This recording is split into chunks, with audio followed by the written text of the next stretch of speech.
di mana bukan soal taman yang rusak atau sampah yang menumpuk, tapi ada hal yang bikin warga geleng-geleng kepala di Tebet Eco Park. Bukan soal tamannya, melainkan larangan tak resmi untuk memotret. Bayangkan, datang ke taman untuk healing dan foto-foto, malah dilarang, abaikan diminta uang. Apakah taman publik sudah tak sebebas dan senyaman dulu?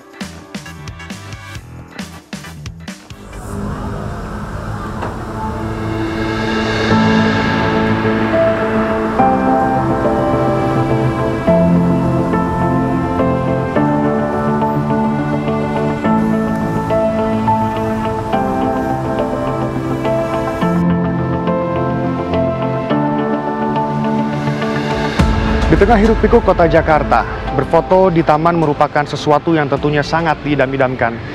Namun apa jadinya jika terjadi pemalakan saat Anda mencoba berfoto di taman? Saya sudah di Taman Tebet Eco Park, tempat di mana infonya terjadi pemalakan terhadap fotografer. Kita akan cari tahu bersama. Dianggap taman paling instagramable di Jakarta, Tebet Eco Park jadi destinasi favorit untuk berfoto. Namun belakangan sejumlah pengunjung mengaku ditegur oknum hanya karena membawa kamera profesional. Bukan karena soal keamanan, tapi karena dianggap belum berizin atau bahkan belum terdaftar dalam komunitas tertentu. Taman yang dibangun dengan dana APBD ini seharusnya menjadi ruang publik yang bebas dan inklusif. Namun aturan tak resmi soal memotret muncul tanpa penjelasan jelas. Tak ada papan pengumuman, tak ada sosialisasi, namun petugas di lapangan tetap menegur pengunjung yang membawa kamera berlensa.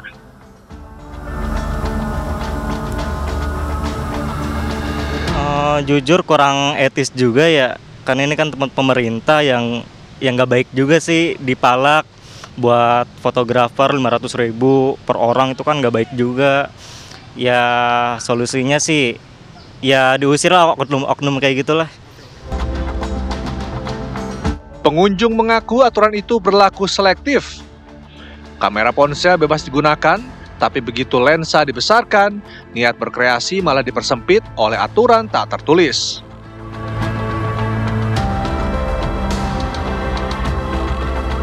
Ya mungkin saran untuk petugas sering-sering keliling aja sih, mastiin nggak ada yang macam-macam di sini, udah itu aja. Hingga kini Dinas Pertamanan DKI belum menjelaskan dasar hukum pembatasan memotret menggunakan kamera profesional. Padahal Undang-Undang Keterbukaan Informasi dan Hak Atas Ruang Publik menjamin masyarakat bebas mengakses dan mendokumentasikan kegiatan di fasilitas umum. Wah, itu sangat-sangat kalau menurut saya sih nggak bagus sih, soalnya ini kan space-nya untuk publik, jadi seharusnya nggak bisa sih Pak untuk itu. Terus mungkin penjagaannya sih perlu diperketat lagi buat itu, karena di sini kan kita datang buat nyantai, buat lihat-lihat.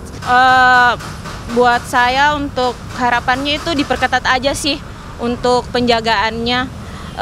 Kan ini ya patroli boleh juga, itu bisa dipatroli karena di sini kan space-nya buat umum, buat publik, jadi baik untuk datang di sini. Iya.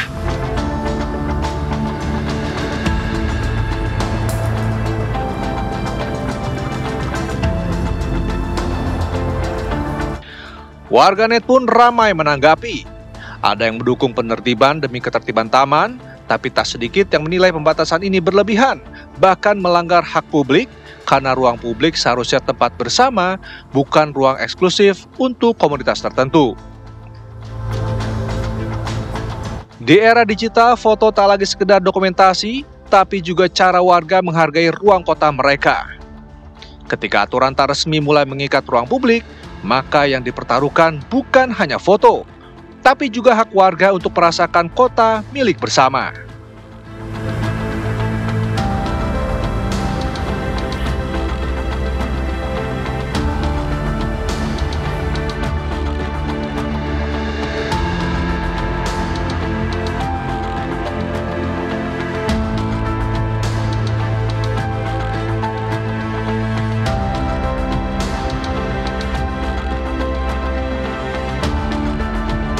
Harapan dari masyarakat terus berdatangan, terkhusus agar pengamanan bisa lebih diperketat, agar tidak ada pungutan liar maupun pemalakan. Jangan sampai minat masyarakat untuk datang ke taman ini malah menjadi rendah dikarenakan merasa tidak aman. Dari Jakarta, Shena Damayana, Sri Agung, TV One mengabarkan.